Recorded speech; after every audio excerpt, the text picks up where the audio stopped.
Good morning, boys and girls. Today's story is another one of my favorites. This is called The True Story of the Three Little Pigs. So we know the story of the Three Little Pigs. This is the wolf's version. So you have to decide, do you believe what the pig said or do you believe the wolf's version? And it's told by John Schleiskas and illustrated by Lane Smith.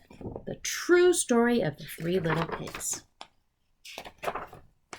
Everybody knows the story of the Three Little Pigs, or at least they think they do. Nobody knows the real story, because nobody has ever heard my side before. I'm the wolf, Alexander T. Wolf. You can call me Al. I don't know how this whole big, bad wolf thing got started, but it's all wrong. Maybe it's because of our diet. Hey, it's not my fault wolves eat cute little animals like bunnies and sheep and pigs. That's just the way we are. If cheeseburgers were cute, folks would probably think you were big and bad too. But like I was saying, the whole big bad wolf thing is all wrong. The real story is about a sneeze and a cup of sugar. This is the real story. Way back in Once Upon a Time, I was making a birthday cake for my dear old granny. I had a terrible coughing, sneezing cold. I ran out of sugar. So I walked down the street to go ask my neighbor for a cup of sugar. Now, this neighbor was a pig, and he wasn't too bright either. He built his whole house out of straw. Can you believe it? I mean, who in his right mind would build a house out of straw? So, of course, the minute I knocked on the door, it fell right in. I didn't want to just walk into someone else's house. So I called, little pig, are you in? No answer. I was just about to go home without a cup of sugar for my sweet old granny's birthday cake. That's when my nose started to itch. I felt a sneeze coming on. Well, I huffed and I snuffed.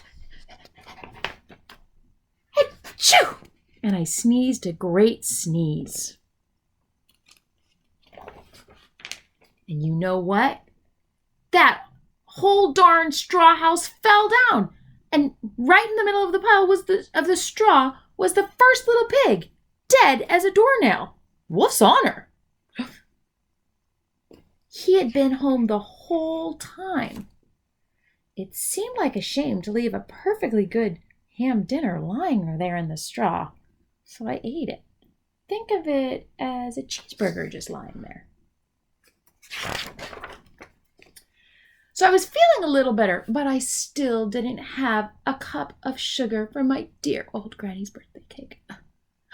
When I went to the next neighbor's house, this neighbor was the first little pig's brother. He was a little bit smarter, but not much.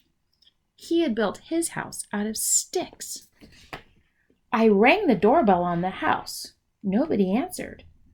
I called, Mr. Pig, are you in? He yelled back, Go away, wolf! You can't come in! I'm shaving the hairs on my chinny chin.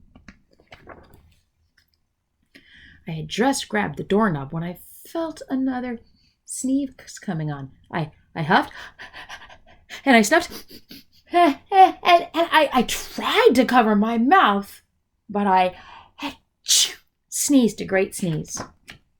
And you're not going to believe it, but this guy's house fell down just like his brother's.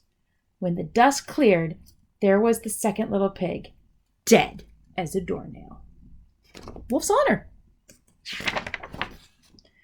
Now, you know food will spoil if you just leave it out in the open. So I did the only thing there was to do. I had dinner again. I was getting awfully full. But my cold was feeling a little better. And I still didn't have that cup of sugar for my dear old sweet granny's birthday cake.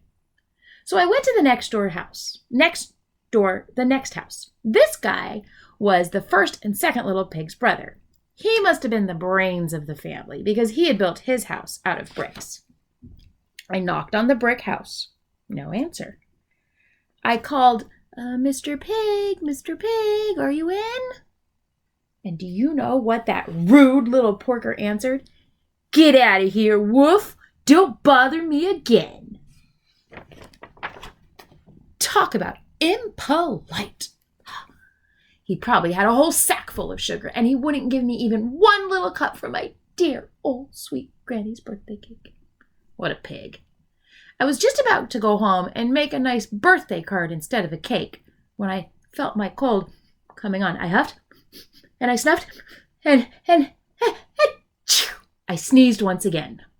Then the third little pig yelled, "And your granny can sit on a pin." Now, I'm usually a pretty calm fellow. But when somebody talks about my granny like that, I go a little crazy. When the cops drove up, of course, I was trying to break down the door of this pig's door. And the whole time I was huffing and snuffing and making a real scene. The rest, as they say, is history. The news reporters found out about the 2 pigs I had for dinner. They figured a sick guy going to borrow a cup of sugar didn't sound very exciting. So they jazzed up the story with all that huff and puff and blow your house down. And they made me the big bad wolf. That's it. The real story. I was afraid. But maybe you could loan me a cup of sugar. So what do you think? Do you think this is the real story? Or do you think the pigs were the ones telling the truth? Why do you think either the pig was telling the truth or the wolf was telling the truth? Make an argument about your opinion. Nobody knows who's right. An opinion is what you think, but you always have to give reasons to back up your opinion. All right, see you next time, boys and girls.